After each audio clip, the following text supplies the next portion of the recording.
What is going on, YouTube universe? Welcome to the Hip and Shoulder, where despite me sitting here looking like a severely overweight pea-rabbit out of 8 Mile, we're here to talk about our footy tips. And before locking away our tips for round 13, we're going to take the time to reflect, as we always do, on our tips from the previous round. And round 12 was a lot more fruitful than previous rounds had been for myself. Out of the 7 games available, we tipped 5 of them correctly.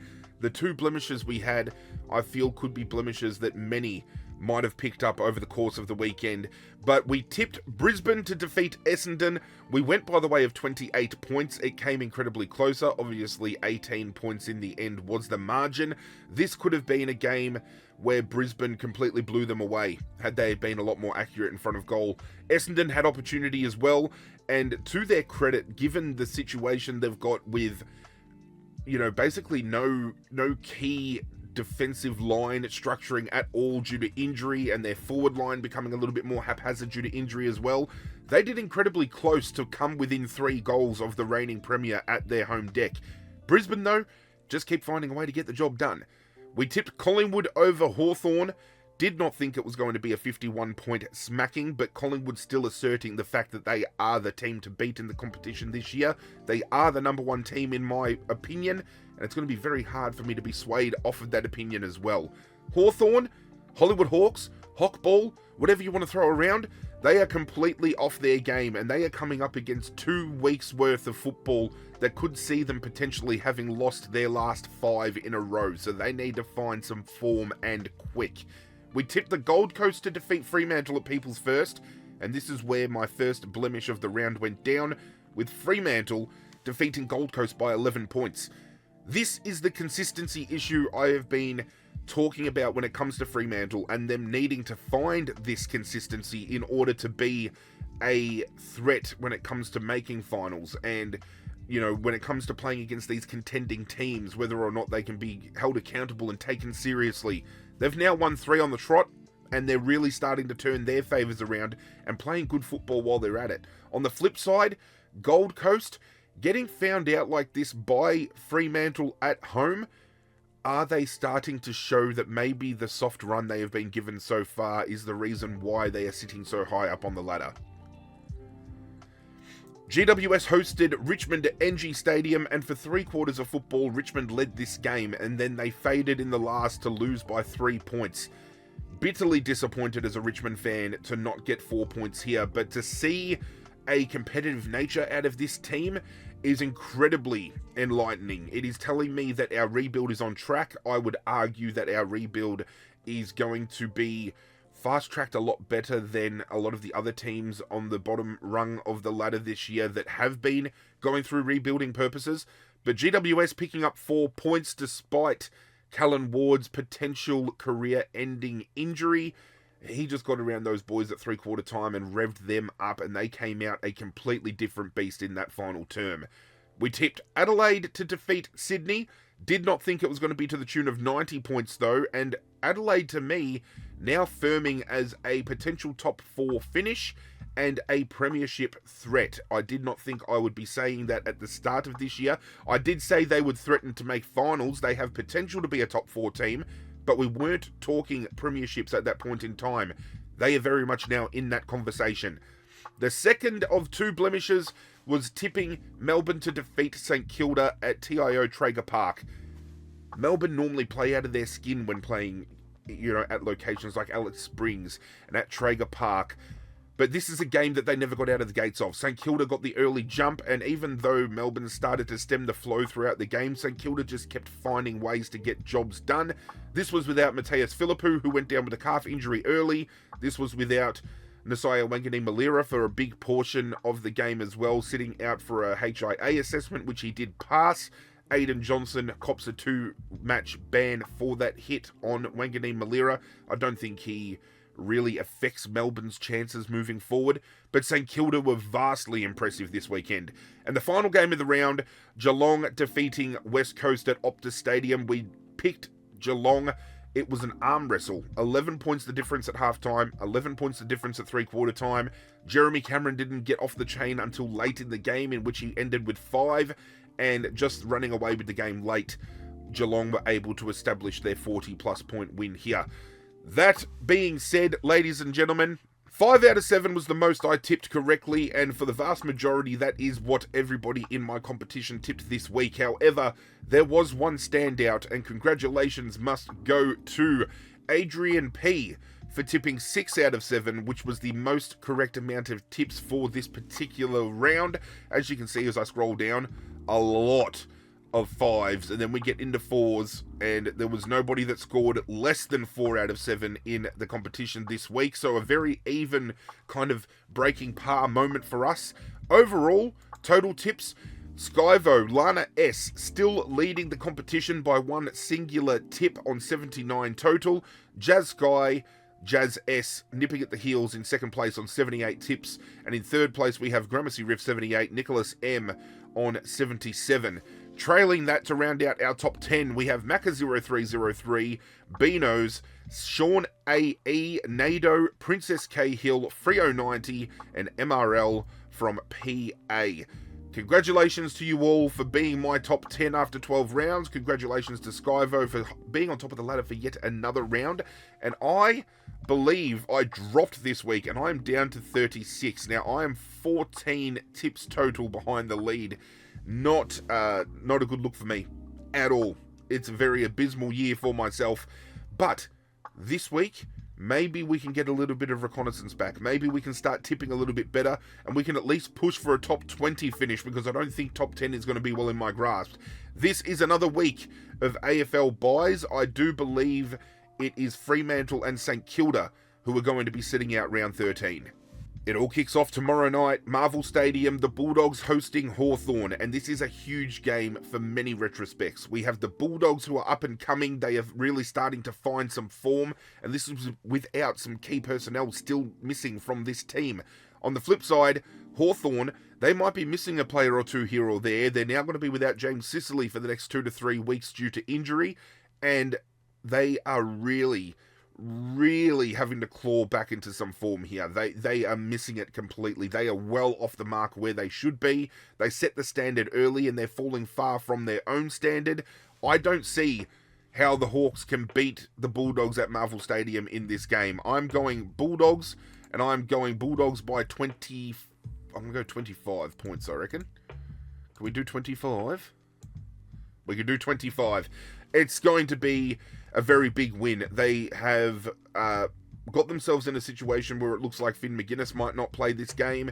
If he does not play, then you don't have a player like Bontempelli or Richards or Liberatore even getting any close work done around the contest to them, and you can't allow those types of players to be getting off the chain. Bailey Dale off of half-back. We have already seen him set the Bulldogs record for most disposals in a single game this year. This is a game where he could get off the chain running off of that half-back line.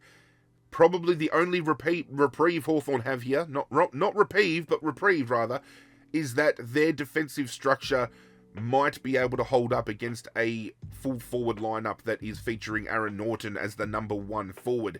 However, that being said, Sam Darcy is rumoured to be available in the next couple of weeks, and that is a huge result for them, being able to bring him back into the fold. And I believe Adam Treloar's not far off either, so they're only going to get stronger, this mob, and they're going to continue doing what they have been doing over recent weeks, and that is going to be starting off round 13 with a rather sizable win against the Hawks. We then move to Friday night, Adelaide Oval. We have Adelaide hosting Brisbane. Again, this game absolutely huge, because we have Brisbane, who throughout the course of the year this year have left the door open for opportunity for an opposition team to come through and knock them off, and it is just very lucky that on 9 out of 10 occasions Brisbane have been able to find a way to keep that door shut and kind of barricaded just a little bit. Adelaide is running in red hot form though. They're coming back at home. They're going to be hard to beat on their home deck, and I will be tipping Adelaide to defeat Brisbane. I just think here, this is the game where a win for Adelaide starts getting them put into a conversation where they start getting taken seriously. I feel these big wins that they have had are being a little bit discounted because of the opposition they've taken on. We know Sydney last week, they're missing some personnel. People are questioning whether or not the big win Adelaide had is because of the fact that Sydney are missing players like Goulden, like Papley, like Logan McDonald, like Joel Amati. Like, they're missing some very key components to the gears that make the Sydney cogs work. That being said, this is the opportunity that they need to knock off a team like Brisbane. They need to be able to be competitive, which we've seen against Collingwood. Games like this go a long way to establishing yourself as a franchise, as a club, and Adelaide, I feel, are going to pick up a much-needed win and stamp authority on that top four. The first on Saturday sees Richmond hosting Sydney at the MCG, and I'm going to be backing Richmond in to pick up a win here. What they did against GWS was absolutely incredible, especially to be on GWS's home deck against a GWS lineup that would have been expected to win that game by 40, 50, 60 points. Jesse Hogan kept to 8 disposals, no scores registered on the board. Our midfield, Prestia, Hopper, Taranto, were getting on top of the clearance game. We were getting young kids forward of the ball, invested and involved. Jonty Fall, Thomas Sims, those types of players. Campbell Gray in defence was huge. We get Noah Bolter back for this particular game. Could we see some other players come back into the fold after some decent VFL form too? Judson Clark could potentially come in. Morris Rioli could potentially come in. I feel this is the perfect time for Richmond to capitalise on momentum and the just inspiration that would be flooding the playing group right now, given how well they played, minus the fade out last week. No Papley, no Amati. I think Amati might be coming off of his suspension, I'm not sure. No Logan McDonald, no Errol Goulden. Some questionable form with Chad Warner going up and down. Isaac Heaney will probably pop off in this game. Nankervis versus Brodie Grundy in the ruck will be huge. I think our defensive line can get on top of players like Peter Laddams and like Hayden McLean. I definitely feel this is going to be a better matchup for Richmond than what a lot of people are expecting here, especially given that 65% have voted for Sydney. But I think Richmond are primed to pick the Swans off at home. We move over to GMHBA with Geelong taking on the Gold Coast. I think it is all but a formality that Geelong win this game. Gold Coast looked very scrappy on their own home deck. I thought the weather would play into the pocket of Hardwick and his chaos kind of style, but Fremantle just stayed them off and found a way to get it done, despite Noah Anderson having 39 disposals, something like that. I think it was 38 or 39, despite Matt Rowell having a handful of disposals and laying 13 tackles.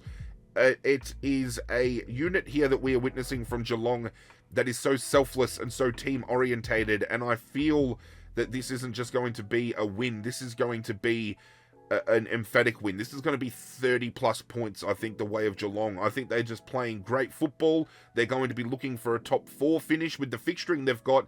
If they finish outside of the top 2, there is something incredibly wrong, and I think after the win they had last week against West Coast, they're going to be in a position where I feel, even though they won, Chris Scott would have still torn paint off the walls given the fact that they allowed West Coast to be as close as they were in that game, and Geelong are going to want to bounce back and put on a big 4-quarter effort, and unfortunately, Gold Coast are the team they're coming up against.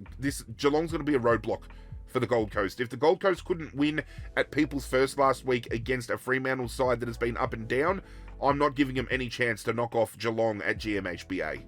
Manuka Oval sees GWS hosting Port Adelaide. I think GWS win this one. They were very scrappy against Richmond, but I don't think they do that 2 games in a row. We have seen some poor efforts from GWS this year. We have seen them play poorly against Adelaide. We saw them play for 3 quarters poorly against Richmond. I don't think they do that here. They reset, they come out hard, and Port Adelaide, coming off of the bye, will be fresh, but that sometimes is a detriment to teams as well. Some people think that these buys are helping teams by giving them a week off, but that week off versus a team that has had an extra week under their belt heading into this game could be the big difference and decision maker. This is why people like Eddie Maguire and some other media personnel are talking about, when it comes to the buys, it should be one singular weekend, one singular round where every single team sits out and we focus on maybe state level football. We watch under-18s championships and something like that. And I do agree with that. I would love to know your thoughts on it in the comments down below. But Port Adelaide are they're not doing it. They're not knocking off GWS at Manuka Oval. There's no way. The first of Sunday sees North Melbourne hosting West Coast down at Hands Oval in Tasmania. I think it's down in Tasmania anyway. This is interesting. North Melbourne in Tassie is probably a lock, but West Coast have been playing good enough football in recent weeks to put a little bit of doubt in my head that they could come down and do a little bit of damage. I am going to lock in North Melbourne though. We've seen them play out of their skin at ovals like this before. We've seen a draw earlier this year to the reigning premiers. If they can take it to the reigning premiers like that at a location like this, I think they get a win against West Coast pretty comfortably, but do not discredit West Coast in this game at all. We then shift to the MCG with Carlton hosting Essendon. Again, Ben Mackay probably comes back in for this particular game, but they are still missing key personnel forward of the ball, back of the ball, and I think with all of these defensive outs that they have, they've got Jordan Ridley out with injury, Zach Reed out with injury. We don't know if Ben Mackay will even come back in for this game. I think the duo of Curnow and Mackay will be too hard for Essendon to contain. Patrick Cripps, Sam Walsh, they've been down on form this year. They'll be looking to bounce back. Adam Cherra's been strong. Hewitt's been strong. TDK has been strong. I think Carlton win this game by at least 4 goals. And then we shift to Monday. King's birthday, because it's not the Queen anymore, it is the King. We've got the King's birthday clash with Melbourne hosting Collingwood.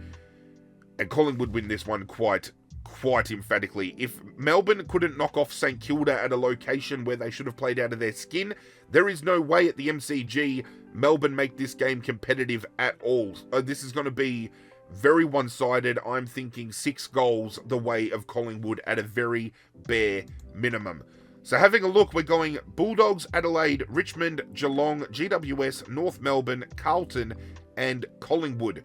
We are still alive in the minimum 5, and we are still alive in the gauntlet. Thank fuck, because I tipped GWS last week, and we almost got eliminated. There are a limited number left, too. 83,000 started. We are down to 13. We have lost over 80,000 players with the gauntlet. If you're unfamiliar with the gauntlet, you pick one team each week that you guarantee as your lock, but selecting them takes them off the board. I am going to go North Melbourne here because I don't know where North Melbourne are going to get their next win. I'm still spewing I didn't go West Coast the week that they defeated St Kilda, because I said in that particular video, and you can go back and run it back, I was so convinced that West Coast were primed to knock St Kilda off, and I talked myself out of tipping against them, or tipping with them, sorry, and I tipped against them. But we're going North Melbourne. Takes North Melbourne off the board. Carlton is another team here that we could potentially take off the board as well, but I feel Carlton have opportunity to win more games down the line than what North Melbourne have, so we're going to lock up North Melbourne. That is it for today's video.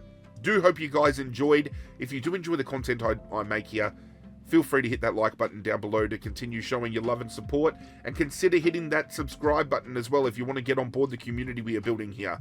I'm currently in the works with making some new types of videos that are AFL based. Never done things like this before, but I'm very excited to dive into them. And as always, if you've got any content that you would like to see myself do AFL wise, sound off in the comments down below. They're open for all types of discussion, and I love having those discussions with you.